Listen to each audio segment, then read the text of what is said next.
राजनीति के अखाड़े में बड़े बड़ों को पटखनी देते हुए देखा है।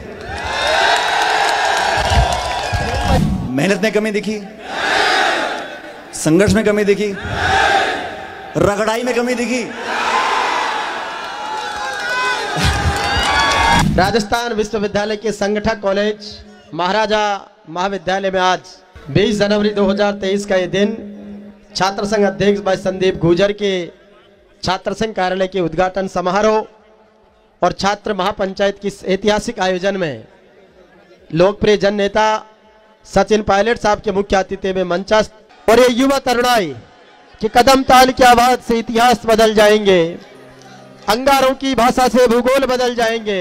हवाओं से कह दो जरा अपनी औकात में रहे, हम परोसरे हौसलों से उड़ जाएंगे। आदरणीय श्री सचिन पायलट साहब, हमारे छात्र संघ के पदाधिकारी संदीप गुर्जर साहब, गोविंद बिश्नोई जी, सार्थक शर्मा जी, अतुल शर्मा जी, मंच पर उपस्थित सभी अतिथिगण, आज इस कार्यक्रम में मौजूद मेरे सब नौजवान साथियों, कैसे ज़माना बदलता है। आज देखो मुकेश भाकर कुर्ते पजामे में है और मैं जीन्स पहन के आया हूँ। आज के कार्यक्रम में मुझको यहाँ पर आमंत्रित किया, मैं सबका धन्यवाद करना चाहता हूँ। और यहाँ पर आप सब इतनी बड़ी संख्या में मौजूद हैं। तो दोस्तों, आज का जो कार्यक्रम है इसमें हमारे जो चुनाव जीते सब साथी, उनको मैं सबसे पहले बहुत बहुत शुभकामना देना चाहता हूँ, बधाई देना चाहता हूँ। और मंच से अभी संदीप जी ने, हमारे निर्मल जी ने भाषण दिया, मुझे मौका मिला आपके बीच में आने का, इसलिए मैं चाहता हूँ आप शांति से 10-5 मिनट मेरी बात को सुनो। दोस्तों, पिछले कुछ दिनों में मुझे राजस्थान के अलग अलग जिलों में किसान सम्मेलन जो आयोजित हुए थे उसमें जाने का निमंत्रण मिला। मैं हनुमानगढ़, नागौर, झुंझुनू, पाली, इन तमाम जिलों में गया और मैंने सभी किसानों को आवेदन किया कि हम सब किसान परिवार के लोग, हर जाति बिरादरी के लोग संगठित हों, अपनी समस्याओं के बारे में जागरूक हों और हम लोग आने वाले भविष्य के लिए, आने वाली पीढ़ियों के लिए ऐसा नीति निर्माण करें कि हमारा जीवन बदल सके। इस देश में और खासकर राजस्थान की जो जनसंख्या, जो आबादी है, 2/3 30 और 35 साल से उम्र के कम के लोग हैं। आप जैसे लोग इस राजस्थान के अधिकांश मतदाता हैं। हम लोगों को बेहतर व्यवस्था चाहिए, पढ़ाई शिक्षा के बाद रोजगार के अवसर चाहिए और नौजवान लड़के लड़कियों में जो प्रतिभा हैं, उन प्रतिभाओं को प्रदर्शित करने के लिए हमें प्लेटफॉर्म चाहिए। जो मेहनत करते हैं, गांव में, शहर में हाथों से मजदूरी करते हैं, बहुत मुश्किल से बच्चों का पेट पालते हैं, उन बच्चों की तकदीर बदलने के लिए हमें सहानुभूति, हमें किसी की भीख, ये सब नहीं चाहिए। हमें अवसर चाहिए, हमें प्लेटफॉर्म चाहिए, हमें स्वच्छ प्रतिस्पर्धा चाहिए। और हमारा राजस्थान का नौजवान, आज आपका कंपटीशन बंबई, दिल्ली, चेन्नई के लोगों से नहीं है। आज हमारी प्रतिस्पर्धा पूरे देश के, दुनिया के साथ है। हमारे अंदर वो गुण, वो कला, वो ताकत होगी तभी हम दुनिया भर के नौजवानों को चुनौती दे सकते हैं। हमें अपनी सोच को, हम लोगों को जो नीति बनाने का काम करते हैं, जो सरकारों में, राजनीति में, विधानसभा में, राज्यसभा में, लोकसभा में, हम सब लोगों को सोचना पड़ेगा कि हम जो कानून बना रहे हैं, जो नीति निर्माण कर रहे हैं, जो योजना बना रहे हैं, जो कार्यक्रम बना रहे हैं, जो पाठ्यक्रम बना रहे हैं, वो किसके लिए बना रहे हैं। अपनी सोच को व्यापक करना पड़ेगा। हम लोगों के अंदर भविष्य की पीढ़ी की चिंता अगर नहीं रहेगी तो हम सही राजनीति नहीं कर रहे। चुनाव आते हैं, हम एक दूसरे का विरोध करते हैं और करना भी चाहिए, सिद्धांतों पे करना चाहिए, मुद्दों पे करना चाहिए। पिछले 5 दिनों से मैंने जिन बातों पर भाषण दिया है वो मुद्दे हैं किसान के, नौजवानों के, आप लोगों के। वो व्यक्तिगत आरोप नहीं है किसी के ऊपर। एक बार भी नहीं साथियों, व्यक्तिगत आलोचना करना, गाली गलौज करना, कठोर शब्द बोल देना बड़ा आसान काम है।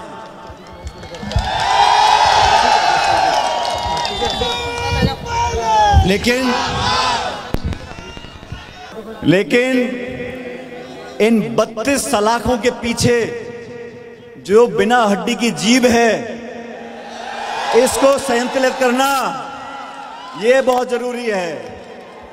मुंह से निकली हुई बात कभी वापस नहीं आती।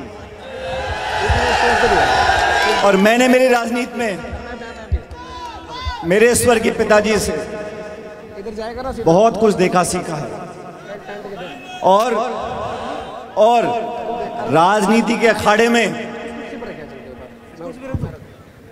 बड़े बड़ों को पटखनी देते हुए देखा है। लेकिन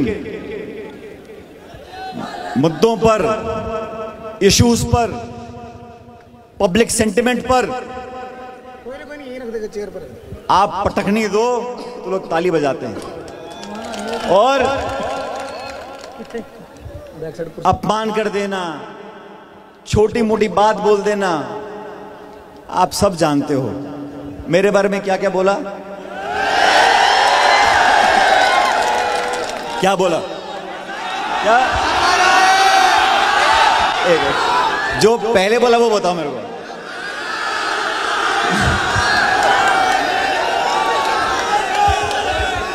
तो साथियों, इन सब बातों की जरूरत नहीं है।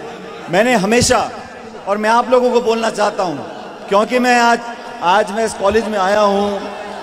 मैं कोई प्रोफेसर नहीं हूं और मैं कोई मास्टर नहीं हूं, लेकिन मैं आपके बीच में आया हूं, आपसे उम्र में बड़ा हूं, इसलिए मेरा दायित्व बनता है।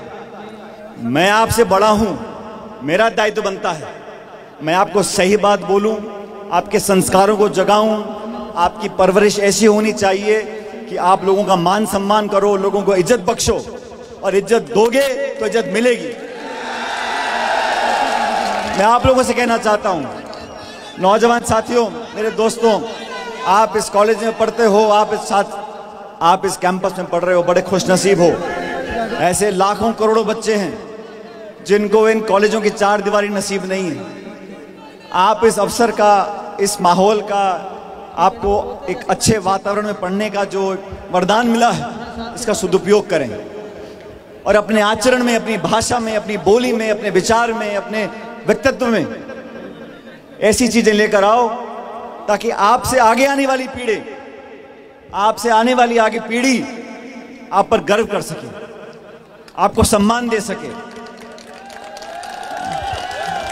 मैं तो आपसे कहना चाहता हूं, युवाओं के साथ सिर्फ न्याय होता रहे, उनको उनके काबिलियत के आधार पर मौके मिलते रहें, उनकी प्रतिभाओं को हम रोकने की जगह बढ़ाने का काम करें।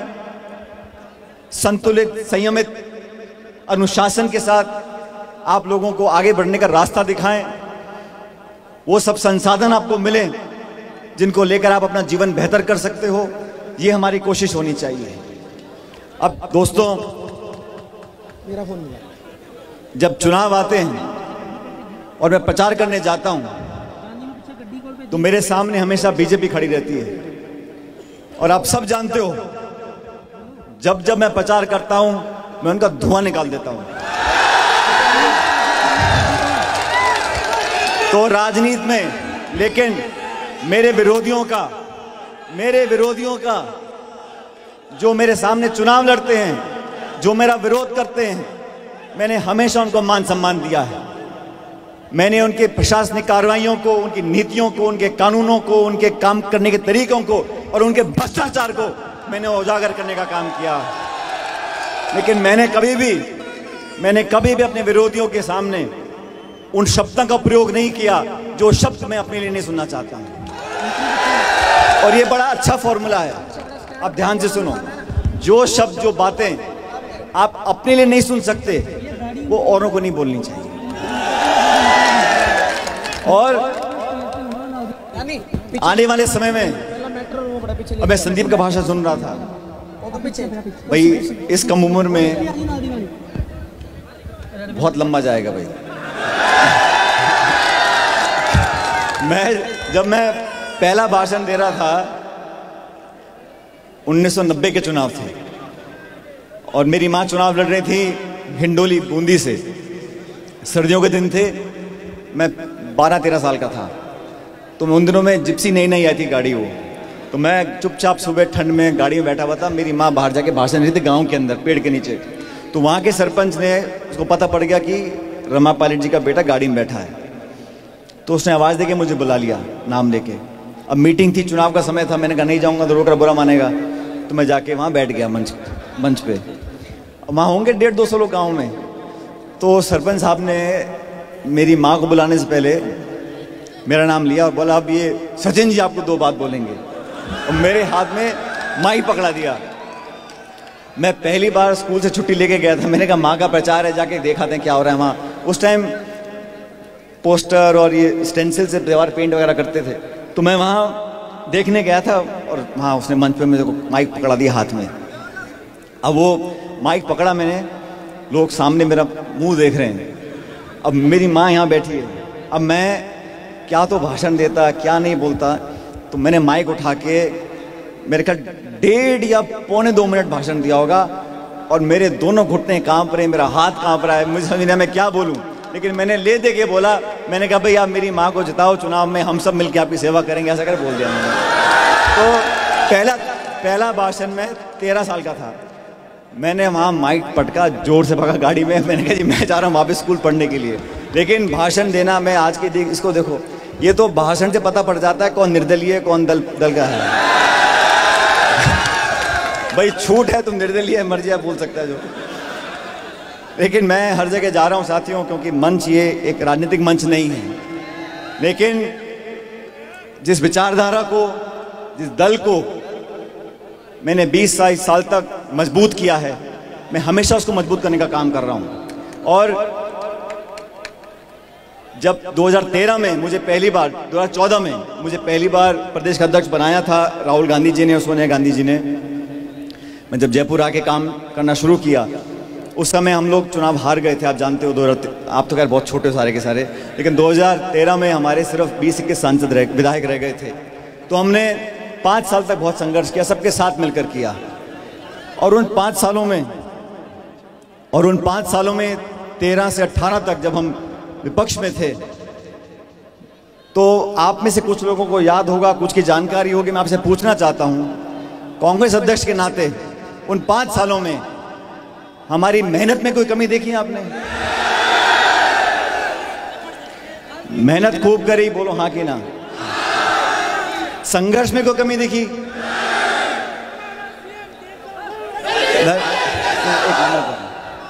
मेहनत में कोई कमी नहीं, संघर्ष में कोई कमी नहीं। मेहनत में कमी दिखी, संघर्ष में कमी दिखी, रगड़ाई में कमी दिखी। तो ये मैं इसलिए कह रहा हूं कि आप सब लोग भी हिम्मत से काम लो। आने वाला जमाना, आने वाला भविष्य देश प्रदेश का आप सबके साथ है, नौजवानों के साथ है। और मैंने जो मुद्दे उठाए हैं, मैं चाहता हूं न्याय मिले, जल्द मिले, बिना पक्षपात के मिले, और न्याय मिलना भी चाहिए और न्याय दिखना भी चाहिए कि मिल रहा है। छात्रों के भविष्य के साथ जो खिलवाड़ करेगा, मैं उसका विरोध करूंगा। छात्रों के भविष्य के साथ कोई भी अगर विवाद होगा, कोई भी विरोध करेगा, तो मैं उसके सामने खड़ा होऊंगा। छात्रों को, स्टूडेंट्स को, और सिर्फ छात्रों को नहीं, नौजवानों के भविष्य को बेहतर बनाने में जो योगदान देगा, मैं उसका समर्थन करूंगा। इसलिए साथियों, मैं आपसे आग्रह करना चाहता हूं, आप समझदार लोग हो, जागरूक लोग हो, सब व्हाट्सएप फेसबुक पे सब घूमे हो, सब जानते हो आप लोग। तो जो हकीकत है, वास्तविकता है, उसको पहचानो, अच्छे बुरे में फर्क को समझो, अपने पराये के फर्क को समझो। जो आपके लिए संघर्ष करे, आपके साथ खड़ा रहे, आपके दुख दर्द में शामिल रहे, उसके कंधों को, बाहों को ताकत दो। और मैं प्रदेश भर में, देश में जहां भी जाता हूं, ये बोलकर जाता हूं, अगर मुझे कम उम्र में मौके दिए थे, मेरी पार्टी ने मुझे बहुत कम उम्र में मौके दिए, मैं 26 साल का संसद में चला गया था। और जब मैं प्रदेश अध्यक्ष बना था, जब मैं अध्यक्ष बना तो मैंने जितने जी नगर पालिका के चुनाव हैं, पंचायत समिति के चुनाव हैं, तब उस वक्त मैंने 40% टिकट उन लोगों को दिए जिनकी उम्र 40 साल से कम थी। और मुझे अवसर मिला अध्यक्ष बनने का, तो मैंने बहुत सारे नौजवानों को विधानसभा तक पहुंचने का एक मौका दिया। बाकी हार जीत भगवान कराता है, लेकिन मौका देने की बात होती है। अगर हम लोग, आप सब जो मंच पे आज खड़े हैं, जो आज कोई अध्यक्ष है, उपाध्यक्ष है, महासचिव है, विधायक है, पूर्व विधायक है, महापौर है, हम सबको मौके मिले हैं। हमें दिल बड़ा रखना पड़ेगा, हमें अपने से कम उम्र के नौजवानों को मौका देना पड़ेगा, उनको सिखाना पड़ेगा, उनको आगे बढ़ने के लिए प्रोत्साहित करना पड़ेगा। और ये एक बहुत महत्वपूर्ण कड़ी है। मैं तो सलाम करता हूं, अभी न्यूजीलैंड की प्रधानमंत्री आपने देखा होगा, 42 साल की हैं, सबसे कम उम्र की प्रधानमंत्री बनी थी 7-8 साल पहले। आज उन्होंने कहा कि भाई मेरी कोई रिपोर्ट छपी थी कि उनकी रेटिंग कम हो गई, उन्होंने कहा मैं इस्तीफा दे रही हूं, मैं पार्टी के लिए काम करूंगी। न्यूजीलैंड की प्रधानमंत्री, दुनिया का चर्चित चेहरा, 42 साल की उम्र, 8 साल पहले प्रधानमंत्री बन गई। जब लगा कि जनता में उनकी साख में रिपोर्ट आई कि पब्लिक रेटिंग होती है, ओपिनियन पोल, उसमें नंबर कम आ गए, उसने कल रात को टीवी पे कहा कि मैं अपना इस्तीफा दे रही हूं और अपनी पार्टी के लिए काम करूंगी। सोनिया गांधी जी ने कहा उदयपुर में, और सोनिया गांधी जी का मैं बहुत कायल हूं साथियों, जब वो अध्यक्षा थी 2004 में, हम जैसे 15-20 लोगों को बुलाया, उन्होंने दिल्ली में बुलाया और टेबल बैठा के पूछा कि आप सब कम उम्र के लोग हो, नौजवान हो, 23, 24, 26 साल के लोग हो, हमारी पार्टी का मैनिफेस्टो बनने जा रहा है लोकसभा चुनाव के लिए। उस टाइम वाजपेयी प्रधानमंत्री थे कि इस मैनिफेस्टो में क्या लिखना चाहिए, मैं आपसे जानना चाहती हूँ। नौजवानों के अरमान क्या हैं, आपकी उपेक्षा क्या है, उम्मीदें क्या हैं, मुझे बताओ, ताकि मैं कांग्रेस के मैनिफेस्टो में लिखूं उन बातों को। ये सोच होती है लोगों को साथ लेने की। इसलिए आप सबसे निवेदन है, जो मंच पे बैठे हैं, खड़े हुए सब विधायक, हम सब बना गए, अब हमें आप सबका सोचना चाहिए, आने वाली पीढ़ी का सोचना चाहिए, उनको हमारे अनुभवों का लाभ मिलना चाहिए। हमने जो सही किया, जो गलत किया, उसका लाभ आपको मिले। अरे तुम क्यों ठोकर खाकर उठो भैया, हम बता देंगे आपको कहां से रास्ता निकलना है। ये होता है एक अगली पीढ़ी को संभालने का, सुजोने का, सहायता देने का, सहयोग देने का, समर्थन देने का भाव। उस भाव से हम काम करेंगे, तभी हमारा देश आगे बढ़ेगा। आज आप सब लोगों ने अभी देखा, मैंने आज गर्मी ज्यादा हो गई, पहले ठंड थी 3-4 दिनों में, अभी गर्मी ज्यादा हो गई। लेकिन आप सब नौजवान साथी हो, मैं आपको पुनः वादा कर जाता हूं, हम सब राजनीति में जो लोग काम करते हैं, पब्लिक के लिए काम करते हैं, मैं लेकिन व्यक्तिगत रूप से मैं आप सब लोगों को आश्वासन देकर जाता हूं, आपकी हर जरूरत के लिए, हर वाजिब मांग के लिए, जो आपकी जरूरतें होंगी, आपकी वाजिब मांग होगी। और मेरी उम्मीद है, मेरी कोशिश है, मेरी तमन्ना है कि आप सबके जीवन को कुछ बेहतर मैं बना सकूं। और जब जब मुझे मौका मिला, मैंने करने की कोशिश की है। भविष्य में क्या होगा मुझे पता नहीं, लेकिन मैं आपके साथ था, हूं और हमेशा खड़ा रहूंगा। बहुत बहुत धन्यवाद। अब मैं बताना चाह रहा हूं, पिछले 5 दिनों से मैं अलग अलग जिलों में गया हूं और मैं किसानों के साथ, आदिवासियों के साथ बहुतों से संवाद किया, बहुत लंबे लंबे भाषण दिए, लेकिन सही में जितना मुझे आज आया है, इतना मजा पहली मीटिंग में नहीं आया। तो मेरे साथ जोरदार नारा दो, ताकि हमारी एकजुटता, और यहाँ जाति, बिरादरी, भाषा, सब बातों को भूल जाओ। जोरदार नारा दो, ताकि पूरा देश हमारी बात को सुन सके।